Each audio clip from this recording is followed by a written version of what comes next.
Thank you all for taking time out of what I know are very busy schedules to be here today. This is really very important, and we are embarking on something here on the West Coast that hasn't ever been done before, and having you here to be part of this is very important. And what a bittersweet day to be doing this on.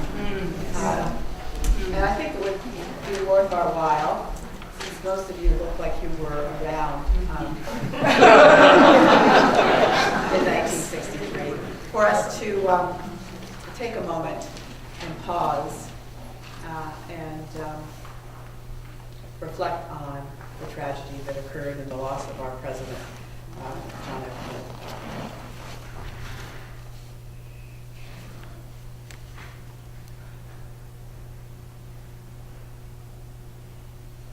Thank you.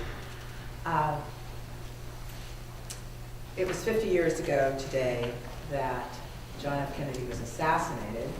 It was 35 years ago last Monday when I was shot in Jonestown, Guyana, and Congressman Ryan was assassinated. And 900 Americans lost their lives to a madman's terror. And when we think of Lee Harvey Oswald acquiring that gun through a mail order,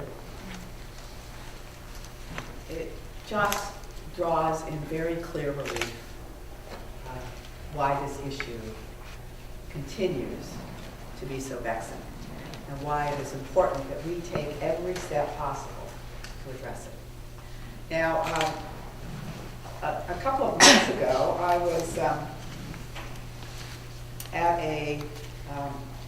an event, and I was asked the question, what would I do if a friend asked me to buy a gun? And I must tell you, I never thought about that. First of all, because no one who's my friend would ever buy them a gun. But more seriously, as I thought about it, there's lots of things we would do for friends if they asked us to do it. And when we realized that a woman who buys a gun for a boyfriend, a significant other, a husband, in a situation where she is not doing it for this next hunting trip, is twice as likely to have purchased a gun that will be used in a crime. It's just kind of chilling when you think about it. If women become the tools to abet crimes in this country by virtue of simply having a clean record and purchasing a gun, then we're in deep trouble. But we are in deep trouble. We know we're in deep trouble. We had 80% of all the gun deaths of the 123 industrialized countries in the world. 80% of the gun deaths. So that's called a straw purchaser, when someone asks someone else with a clean record to go purchase them a gun.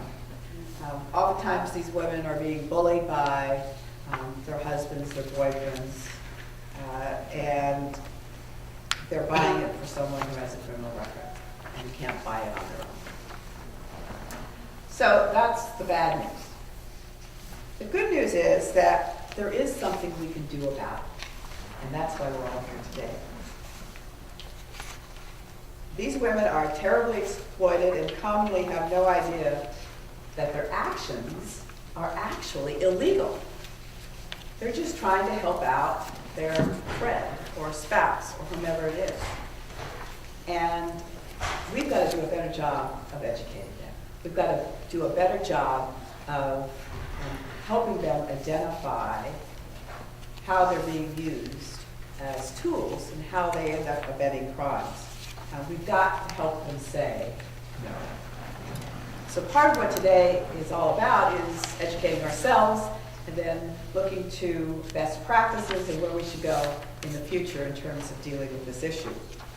So let me start by introducing our host here at the City of San Mateo, and that is Deputy Mayor Robert Ross, who has just got reelected.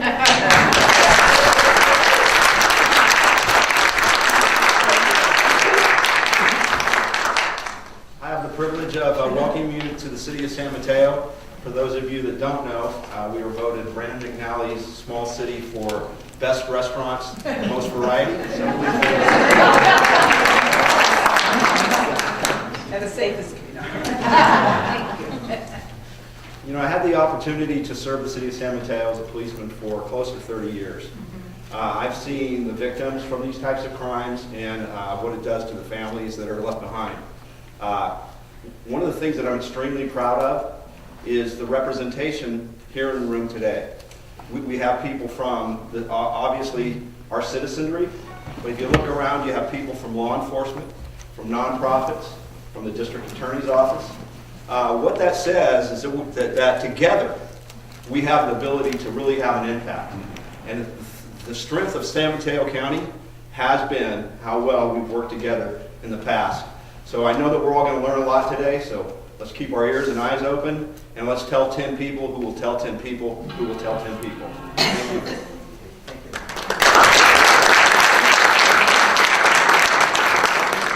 Because we live in such a extraordinary place, we think things don't happen here that happen in other places. We think that because we are bedroom communities, because we are highly educated, because people have, for the most part, good incomes, that, in fact, we don't see the same troubles that are seen in urban settings around the country. But that's not true. And we've got to open our eyes to issues like sex trafficking, and many of you in this room have worked with me on that issue. No one thought that that was going on in our communities, and yet it is. It's going on under our collective noses, as is gun trafficking as well. So, as is gangs, as is any number of other issues that plague every community in the country, regardless what their socioeconomic status is, regardless of what the education is. It continues to be something that we all have to address. So let me ask the police chief of the city of San Mateo to talk to us about gun violence and gun trafficking here in San Mateo. Thank you so much. Susan. I'd like to thank especially all of those in law enforcement and our allied professionals who are here today, and how heartwarming, as our deputy mayor said, to see the partnerships. We have folks here from the Brady campaign. We have some of our nonprofits here. We have the NAACP here, and I could go around the room and talk about all the partners that it's going to take, because as the Congresswoman recognizes, and she has been a leader who at times has gotten law enforcement together and sort of pushed us forward to make sure that we were on the front lines, being creative and doing the types of things we need to do, just recently with human trafficking and some of the other things. But it's all about crime guns and violence. And we see it every day, and I want to tell you that not only is Congresswoman Spear my hero for her stances that she takes regardless of what it's going to face, either here, in Sacramento, in Washington, D.C., in our county. She has continually led the way, and who better to know what guns do and what gun violence does. And we have seen it on the front lines, rack our families, tear them apart. If you've ever talked to a mother of someone shot down needlessly by a gun, you'll understand the importance of what we're doing here today. Because frankly, there's really an epidemic of crime guns in our communities. And there's many different ways. This is not the only way that we need to stop this. But how incredible. I'm so excited that something that really started in, I think, Boston.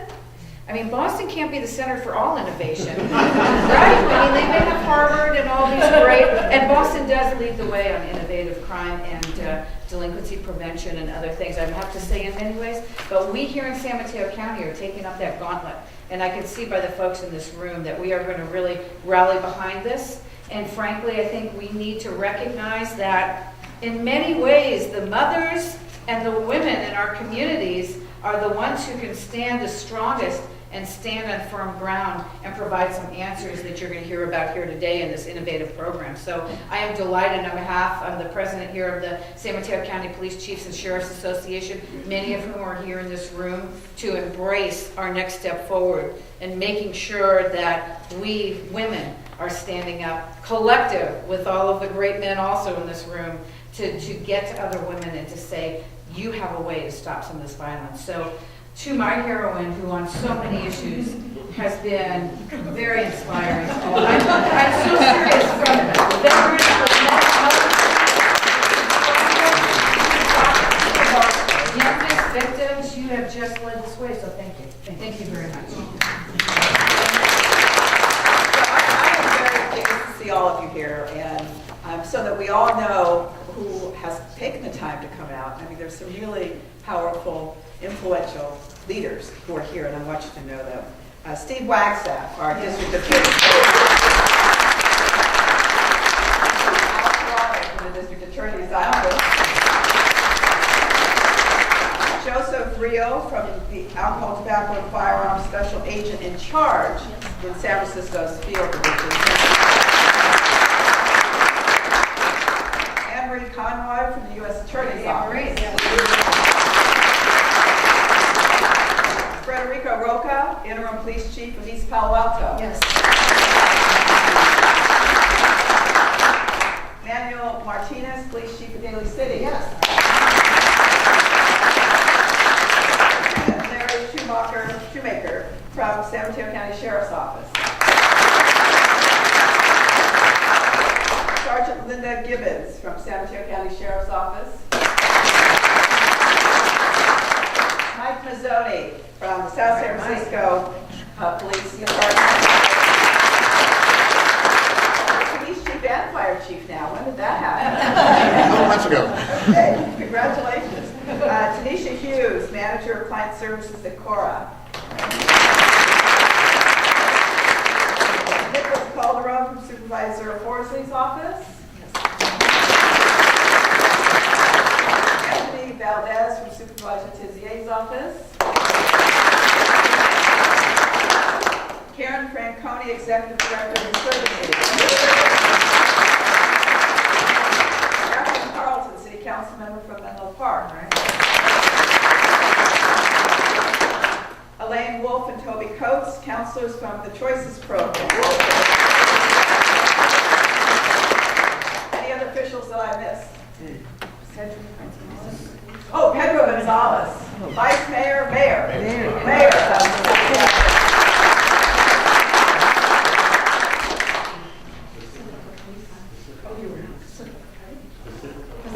Oh, Pacifica Police.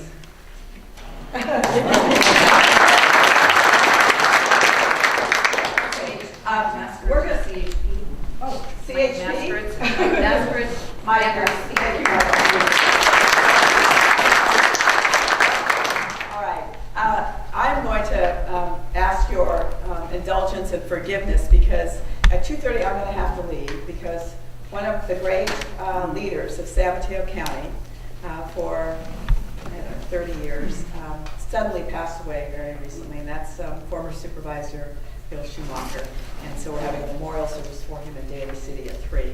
So I'm going to stop talking so that we can get to our program, but I want you to know why I'm going to have to leave. But I don't want the conversation not to continue after I do leave. So I'm going to put it in Susan's great hands after. So now we're on to our panel. Thank you all for being here. I'm just delighted, and you're going to really provide a great deal of information and leadership to us. Nancy Robinson, who you should know as the Executive Director of Citizens for Safety.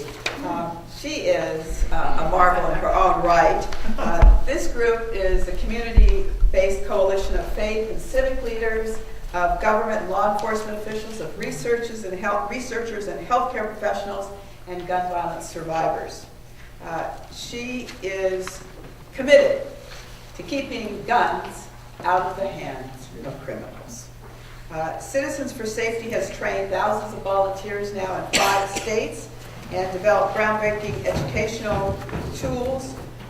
They are responsible for shutting down the distribution of classified ads that were significant sources of gun running in Boston. And she recently, to our good fortune, moved her family from Boston to San Francisco and is working to expand her group in the cities of New York, Pennsylvania, and California. She designed the program called Lipstick. Lipstick stands for Ladies Involved in Putting a Stop to Inner City Killings.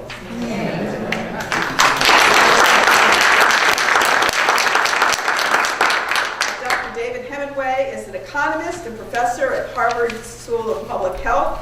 He directs the Harvard Injury Control Research Center and the Harvard Youth Violence Prevention Center. He's received numerous awards and fellowships, including the Excellence in Science Award from the American Public Health Association, fellowships from the Pew, Soros, and Robert Wood Johnson Foundation, and 10 teaching awards, not 1 or 2, 10 teaching awards from Harvard. He has written 175 journal articles and 5 books. Thank you so much. Now, I've known David Shipman for a short period of time, but wow, have I been impressed. He's now the Senior Vice President of Public Safety Solutions ShotSpotter, SST Inc. He's joined SST of Newark, California earlier this year to expand the company's partnerships with cities across the country to fight gun violence. He is a law enforcement veteran and served in several executive and field roles at the Bureau of Alcohol, Tobacco, Firearms, and Explosives for over 25 years. At ATF, he developed, implemented, and evaluated strategies to reduce firearm violence and make neighborhoods safer. He most recently served as a senior advisor to Mayors Against Illegal Guns. And David came into my office to brief me, I don't know, maybe a year ago? It was after Newtown, so not even a year ago. And I was so impressed with his ability to succinctly really put everything in perspective and to peel back the onion of ATF so that I would firmly understand what its role is, what it can do, what it can't do, and how the NRIA has been so powerful handcuffing ATF for so long. Those are my words, not yours, for anyone who is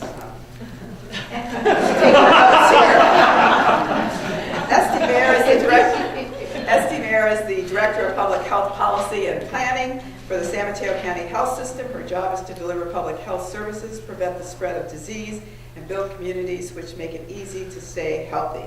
Ms. Mayer also serves on the Board of Directors for Human Impact Partners and the Housing Leadership Council. Please welcome our panel with a round of applause. And you will now hear from each of our panelists, and then we will open it up to questions. But since you were on my notes, would you introduce yourself? I'm so privileged, thank you, Congresswoman, to be joined by Ruth Rollins here today. This was a last-minute, wonderful addition to our program because Ruth is lipstick. She makes lipstick happen every single day. Back in Boston, there is no lipstick without Ruth, so you're going to hear from the real voice of change on the streets of Boston where this program is concerned. Okay. Let's have you speak. It looks like David Hemingway is going to begin.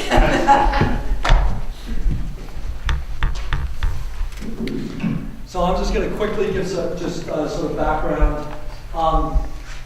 We have a big problem in the United States. On an average day, 250 people are shot, 85 die, day after day in the United States.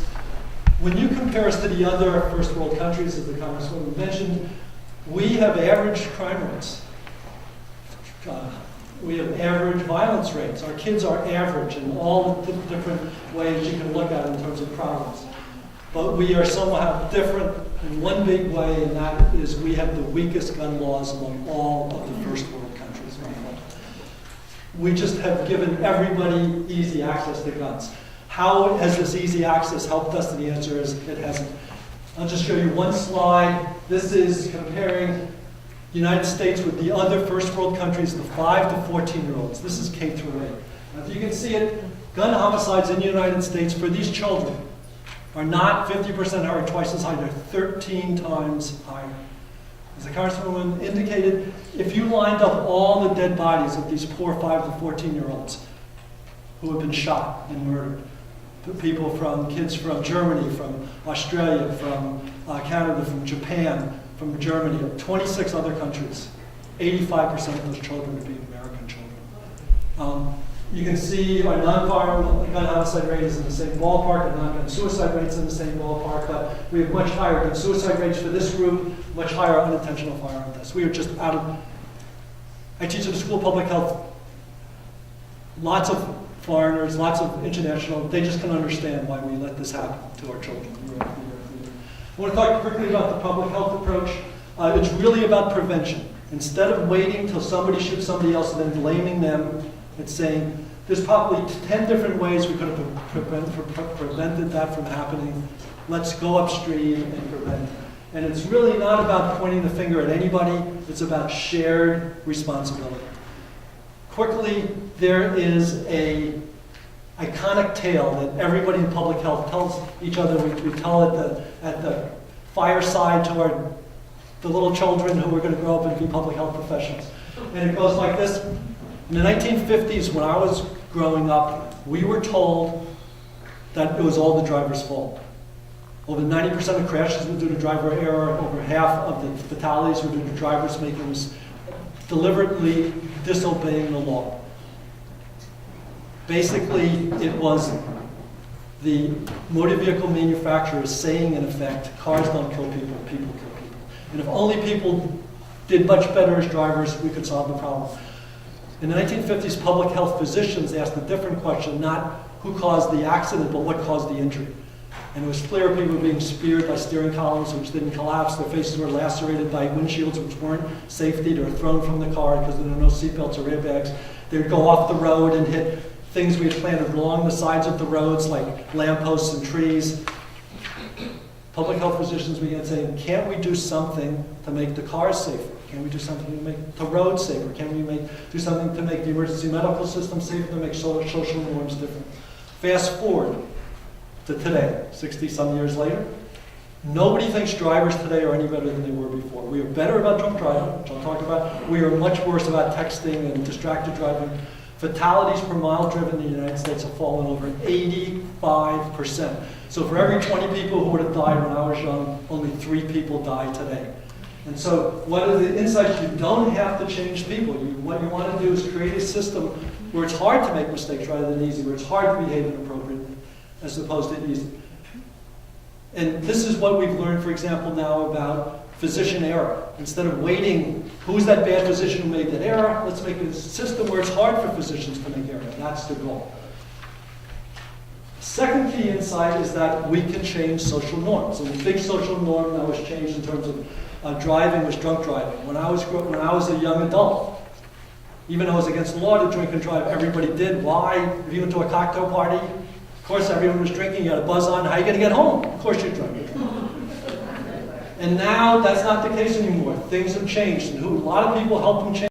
The biggest force in helping them change was women. Women getting together changed the social norm. And I'm in public health. There's lots and lots of public health successes where social norms have been changed. Cigarette smoking, years ago spitting in public. The one that's actually affected me the most in the city is picking up dog poop on the streets. Huge changes in social norms. Now, one of the things I want everyone to recognize is this is a very different market than the drug market, is that every gun in the United States is bought initially by a, quote, decent law-abiding citizen. And most of the deaths from these guns are by these decent law-abiding citizens shooting themselves or shooting someone in the family. But there are lots and lots of deaths caused by these guns getting into hands which are clearly criminal hands. So the question is, why can't we do something to prevent this trafficking from people who probably should have guns to people who clearly should not have guns? Now, there's lots of ways that guns are trafficked, that guns get into the wrong hands through theft and corrupt dealers. One way is straw purchase. We talked about what a straw purchase was. The reason I am happy to come here and talk for 7 minutes as fast as I can in Boston is because I think what Citizens for Safety is doing is just incredible. And what it's really trying to do is change social norms. In Boston, what we know is that 60% of our guns used in crime, when they're traced, they come from outside of Massachusetts, and the other 40% come from Western Massachusetts. And we can stop that flow. There, we do lots of surveys of inner city kids. We ask them, is it easy to get guns? Yes. Then we say, what kind of world do you want to live where it's easy for kids like you to get guns, difficult, or impossible? Now these kids are carrying guns, too many of them. Why? Because they're afraid. Why are they afraid? Because other kids are carrying guns. And when we ask them the question, what kind of world do you want to live in? The overwhelming majority say we want to live in a world where it's impossible for teens like us to get guns. The majority of teens who have already illegally carried guns in our city say we want it to be impossible for teens like us to get guns. This is an adult problem. We've not created this world for our children. Every other industrialized democracy, the adults in their democracies have created worlds like that for their children. The reason our children are killing each other is because we have guns. The kids in the other developed countries are knifing each other or they're beating each other up, but they are not dying. So one of the things which Citizens for Safety is talking about is where did the gun come from? Instead of whenever there's a shooting, people saying, who's that bad kid who shot this other kid? The first question should be is, where did the gun come from? Who brought the gun into this community? Some adult brought the gun into this community and made a profit bringing that gun into this community. And that's where we should look first instead of trying to change these kids. And Operation Lipstick is saying, let's look at one aspect of this problem, the straw purchasers. What we know about the straw purchasers is that even though women are not the majority of straw purchasers, when a woman buys a gun, it's much more likely that she will be a straw purchaser than when a man buys a gun.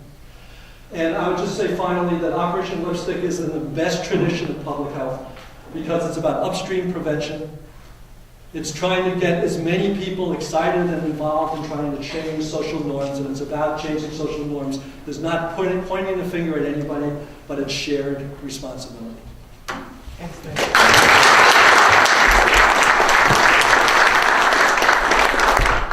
Good afternoon. Thank you, Dave.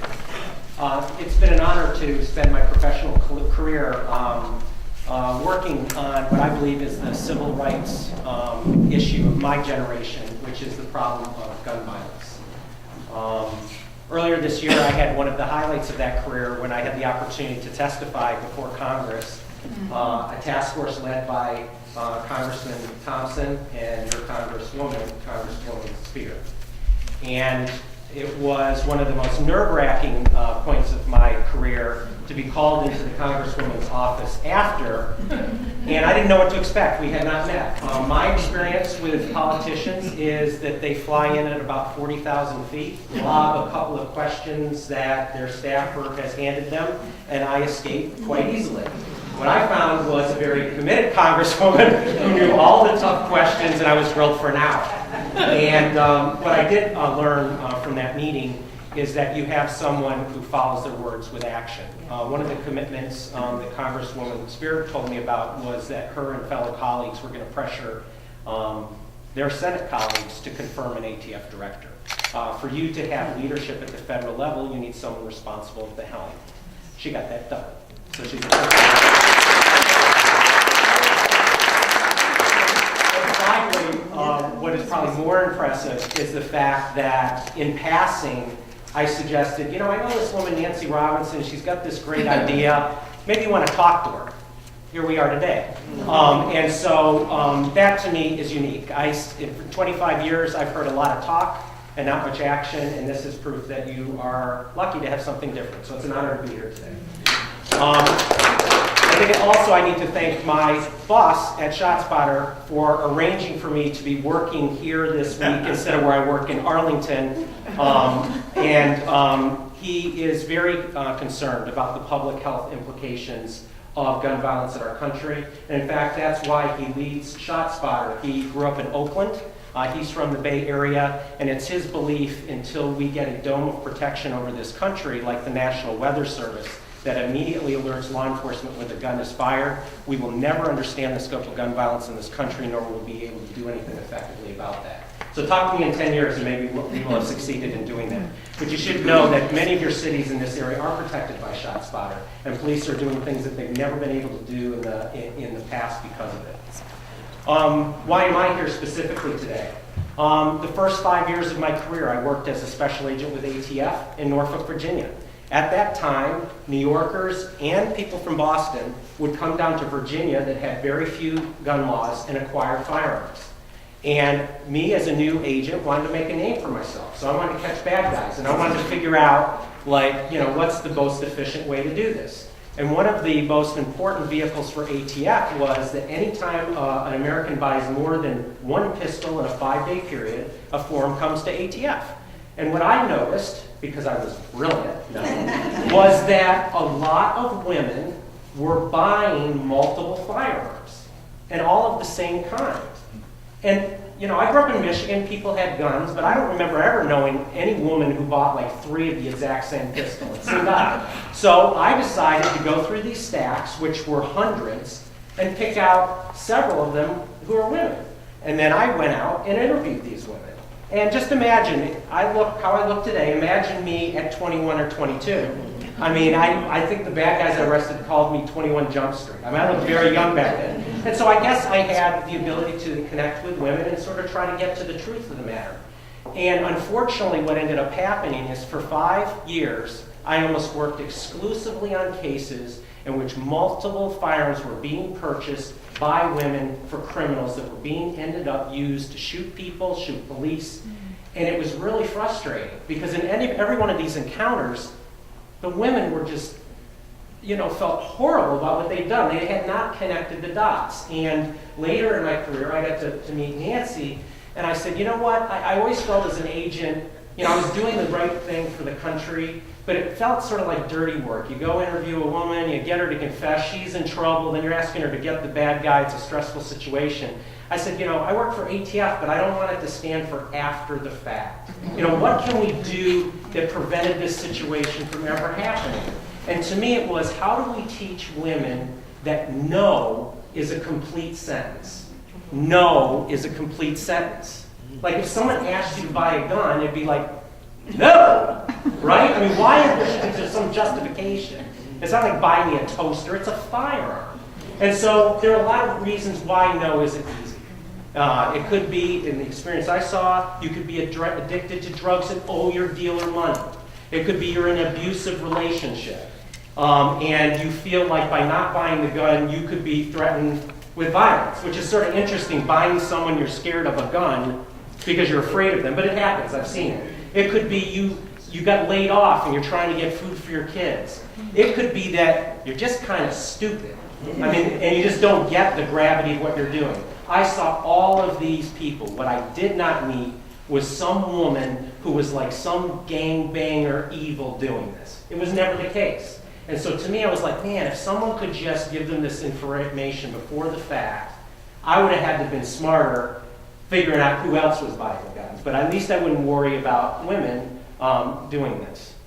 What we're going to try now has me so nervous. I'll tell you, it's funny what gets you nervous. I was on our SWAT team for a long time, catching bad guys, kicking a door, catching someone. That, I don't know, I get used to that.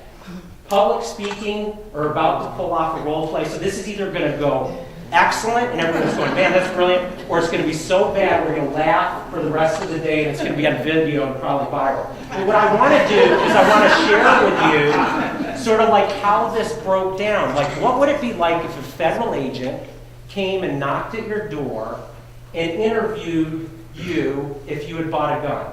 So to set this up, and I got Nancy, because she's an actress.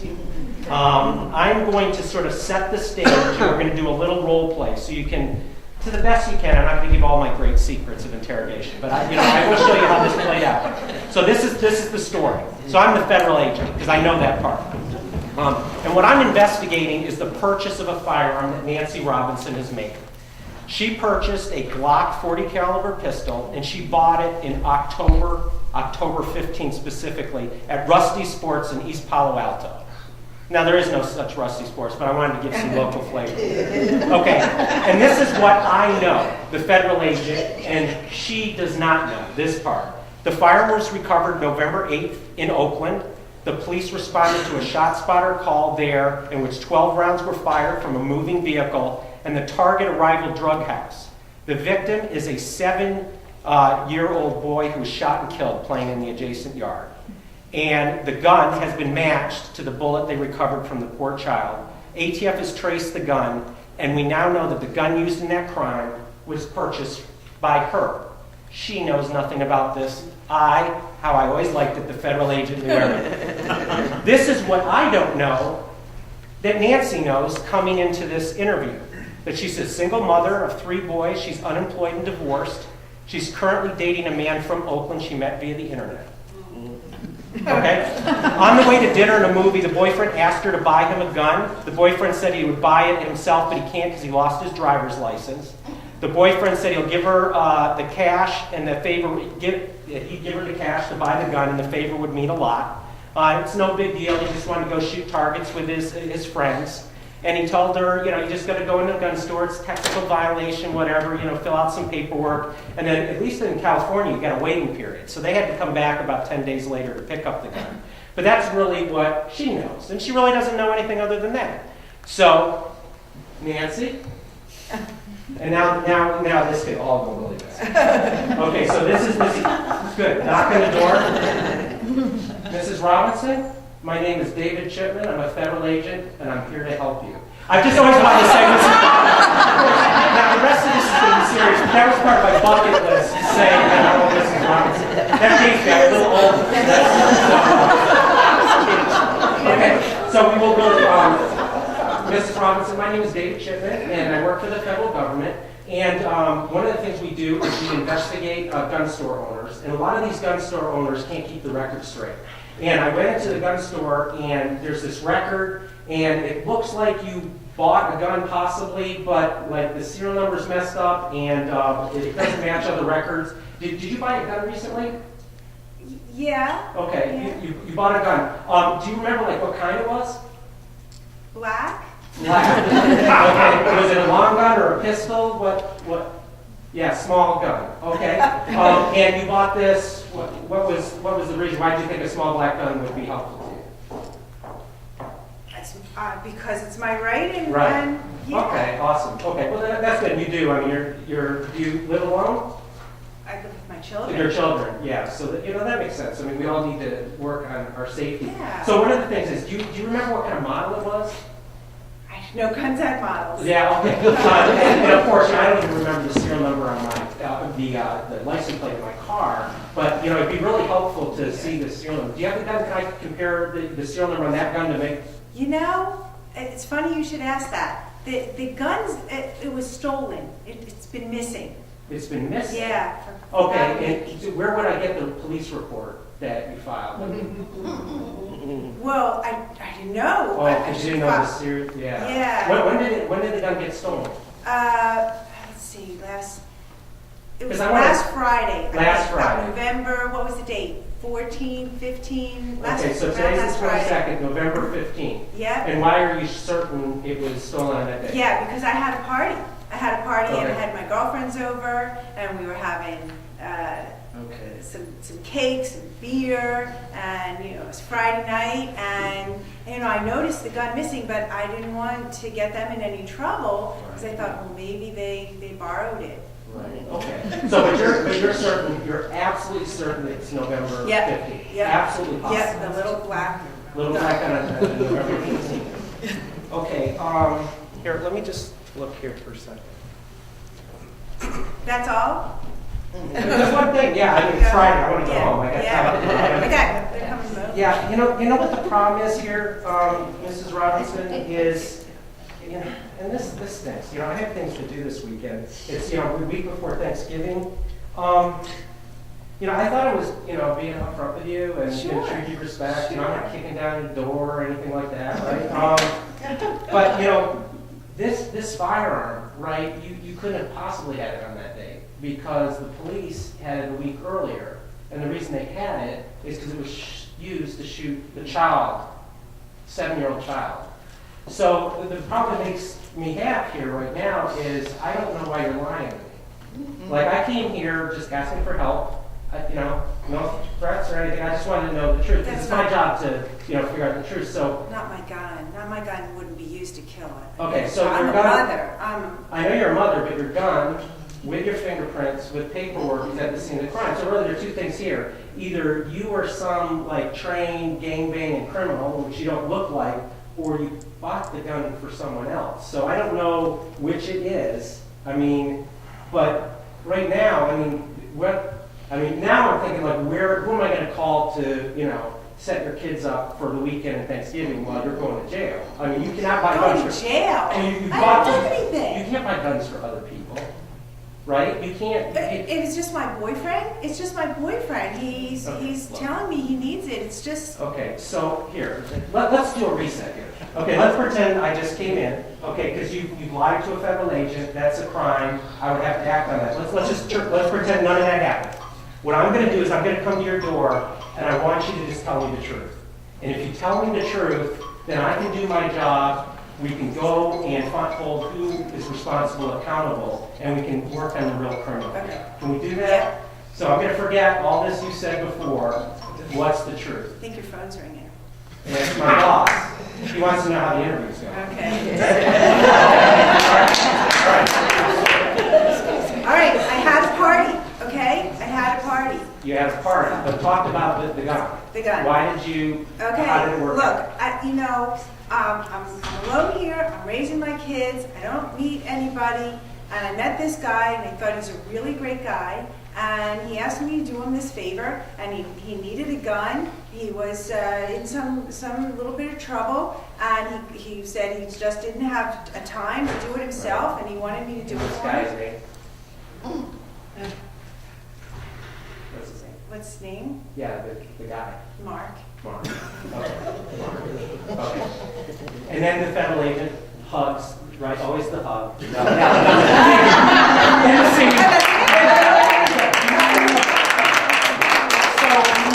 So typically, that actually went pretty well. And you offered more resistance than I thought. But that's how, for 5 years, that was the story. It was someone who you would have empathy for. But also, I cared about the mother of the 7-year-old kid who was shot with a gun that would not have been in that person's hands if it wasn't for what she had chosen to do without thinking. And so that's why my belief is Operation Lipstick is absolutely essential. This is a way to protect people from doing the wrong thing.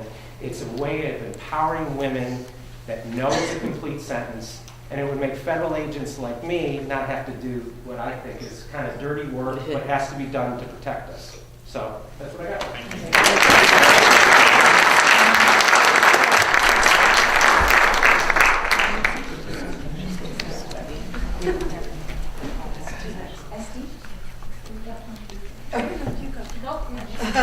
Following that, man, how can you do that?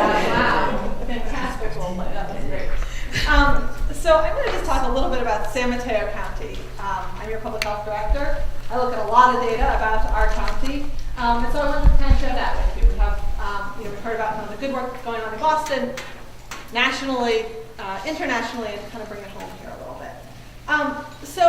Why does public health even care about firearms to begin with, right? We could think about this as just being kind of purely in the court of law enforcement or other people's responsibility. And we heard a little bit about that from a public health expert.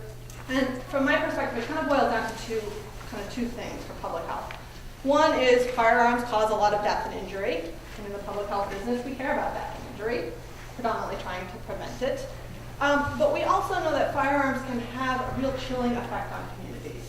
Right? They can create an environment in which people don't feel comfortable getting to know their neighbors and creating social cohesion and developing relationships in their neighborhood. It can create an environment where they don't feel comfortable going out and exercising. It can create an environment where children have early childhood trauma, heightened fears of anxiety, and a lot of other mental health issues. And sort of all of those community factors combined really contribute to diseases down the line and lower quality of life that public health professionals care about, right? So it's kind of, in my mind, it's in these two big buckets. So kind of what does this look like here in San Mateo County?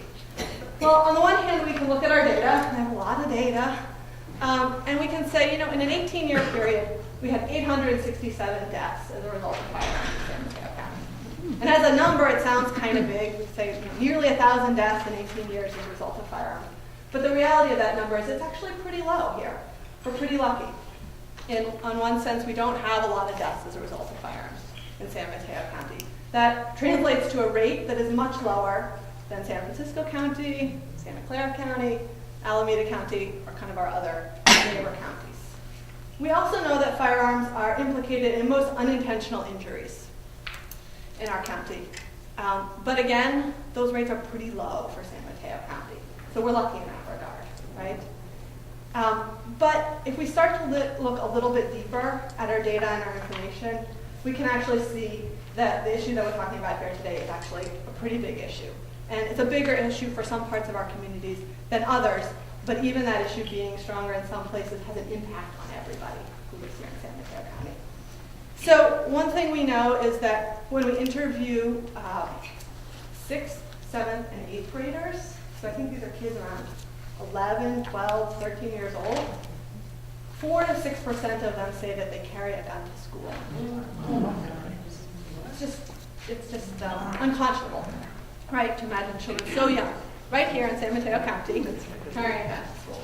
And that rate is very commensurate to other parts of California and the Bay Area. We're right in line with everybody else there. Not proud of it, but certainly highlights the fact that young kids have access to guns and they bring them to school. And then when we ask kids around the same age, how easy would it be for you to get a gun? If you wanted a gun, how easy would it be? And 63% of them report that it would be very easy or somewhat easy. It basically would be easy for the majority of kids in middle school to get a gun. In fact, most of them say it would just take one phone call, right? So again, it could be a much bigger problem, and certainly our youth feel like they have access to these guns, and that has an impact on them. So our youth are certainly impacted by this issue, right? We also know that our African American youth are particularly impacted by this issue. African American children are 3.5 disproportionate impact on those 4 communities. So I hate to just present data that's incredibly sobering and leaves us all feeling like, wow, we have some serious problems in our community. And so I wanted to share with you one example that I know of, and I'm sure you have many, many other examples that are local, San Mateo County examples of people who are addressing this issue. But I wanted to share one example that I know of that I think is really incredibly impactful. And I really have to give a shout out to Chief Roca, who's in the back there from the city of East Palo Alto, because this has been a deep partnership between our 2 organizations for a number of years. So in East Palo Alto, the police department, using ShotSpotter data, we actually have all the players right here, mapped out kind of where gunshots were happening. We worked with them to map them out in that community. And for law enforcement, this wasn't surprising, but for public health folks, it was shocking because the places where most gunshots were happening were parks, schoolyards, places that should be places for happiness and for children to be playing and for safety and physical activity, right? These should be places that are community assets. And so in that community, people weren't using their parks because they were afraid of crime or there was actual crime happening there. And so the police department created a presence in those parks, essentially to say to the community, well, keep your parks safe so that you can use them for health promoting activities. And they did it in a clever way, and they had community involvement, and they really went about this in a very collaborative approach. But the fact is that they thought about a prevention aspect, right? How do we make it so that people can use their parks and prevent crime that way rather than necessarily arresting? And so, what they started with was 1,500 gunshots per year in that community, and in those areas where they have implemented these fit zones, so these healthy parks, that rate is dramatically dropping. And so I highlight this because what we actually know of is that 40% of adults in San Mateo County report that they don't use certain public places in their communities because of crime or fear of crime. And that fear of crime is actually oftentimes kind of a leading contributor over the actual crime. And so when we survey people and we say, why don't you exercise? Why aren't you healthy? The first reason they say is they don't have enough time, right? We all experience that. But the second reason they say is exactly this. They're afraid to be out walking about in their community, using their parks, exercising because of crime or fear of crime. And so in that regard, we know there are whole communities are really impacted here in San Mateo County. So with that, thank you for including me in this presentation today. And I wanted to share with you a little bit about our own community and what we know here.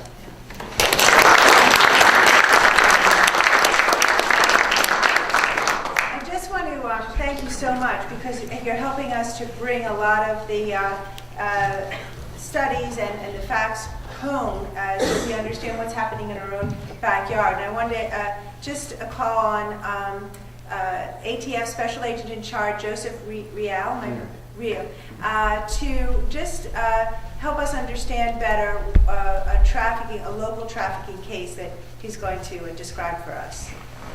Thank you. Thank you. Good afternoon. I've been with ATF, like David, for going on 27 years, and I've worked throughout the country. And I've had the privilege of working in cities like Baltimore. I've worked up in Rhode Island. I've worked in South Florida. Could you speak up? Yes, sir. And one of the things that I've learned over time is that violent crime and solving our problems related to violent crime is not just by arresting people and constantly throwing them in jail. It takes a lot of effort on everybody's part to help resolve these issues. Unfortunately, one of the tasks that we are charged with is enforcing the federal laws when it comes to those people who do violate the laws. And one of the biggest issues, as you saw in the role-playing with Dave and Mrs. Robinson, is that, I want to say it too, but the one thing is that we do have a lot of people who think, well, I didn't do anything wrong. I really didn't do it. Where really they were part of the crime by what they did. And I want to share a story with you because you think it's isolated to areas. But this is a large country, it's a great country, and unfortunately, things happen on a large scale. One of our biggest priorities is curbing violent crime and gun trafficking.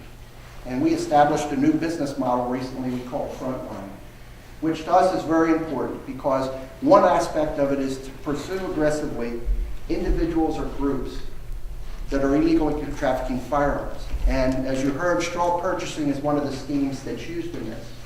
Why? Because most guns, as you heard, start out in the legal arena.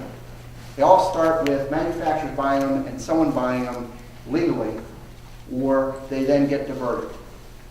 Thefts of gun stores is another avenue. But straw purchasing, people go, well, it doesn't really impact. I mean, I just bought a gun. Okay? Women are often convinced to do this. Why? Because of some of the things you heard today. Because of their love for this person, who obviously doesn't love them as much in the same way, because they would never convince them to do this. But the matter of fact, it is a violation of federal law and it exposes you to jail time. A good example of this was a situation involving a 33-year-old woman by the name of Crystal Davis. Crystal was involved in the purchase of at least 32 firearms of a 65 firearms trafficking scheme that started not here in the Bay Area, it ended in the Bay Area, but started in Georgia, clear across the country. The guns were purchased for her boyfriend, who then shipped them across country. She helped in the shipping of the guns. She was not the intended owner of these guns at any time. She wasn't buying them for him for protection or for sporting purposes, which many spouses will do that for a Christmas gift. It's okay to buy a spouse a firearm. It's not against the law. It is against the law when you fill out that form and say that I'm buying this gun for me. Okay? So Miss Davis, because she decided to do this, these guns ended up in the Bay Area. So while she didn't think much about what was happening in Georgia, she didn't realize the impact it was having here. 4 of those firearms were possessed by convicted felons here in the Bay Area. Another one was recovered during a foot pursuit of an armed robbery suspect. And the third was recovered in response to a shooting. Okay? So out of those guns, there are 6 guns out of the 32 so far. Because rest assured, guns are one of those products that last for years and years and years. that other guns will show up over time in crimes. As a result of her actions, she received 18 months confinement, followed by 3.5 years of probation. Now imagine a 33-year-old woman who has a family,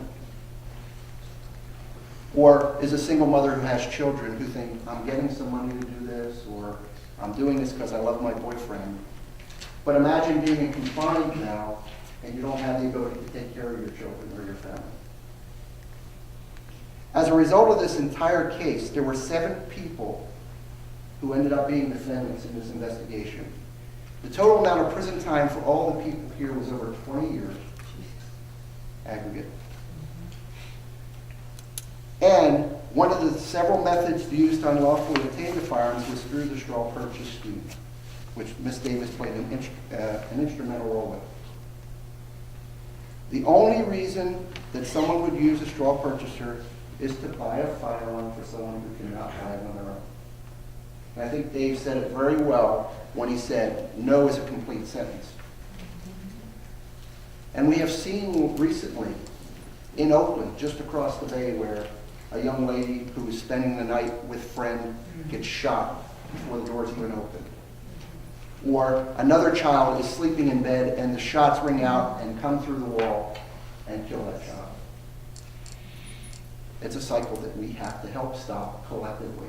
This is not just a law enforcement matter. It is a community matter. It is a national matter. And I think the idea and the concepts that people come up with are only as good as the people who are committed to carrying out those missions. I think it's staggering when you listen to the statistics about how people die in this country and the percentages versus other deaths that we go through that we just take for granted. But firearms is the same way. People don't realize it. So I appreciate the opportunity to be here. I'm new to the Bay Area. I've never lived west of Interstate 95 my entire life. 14 months ago.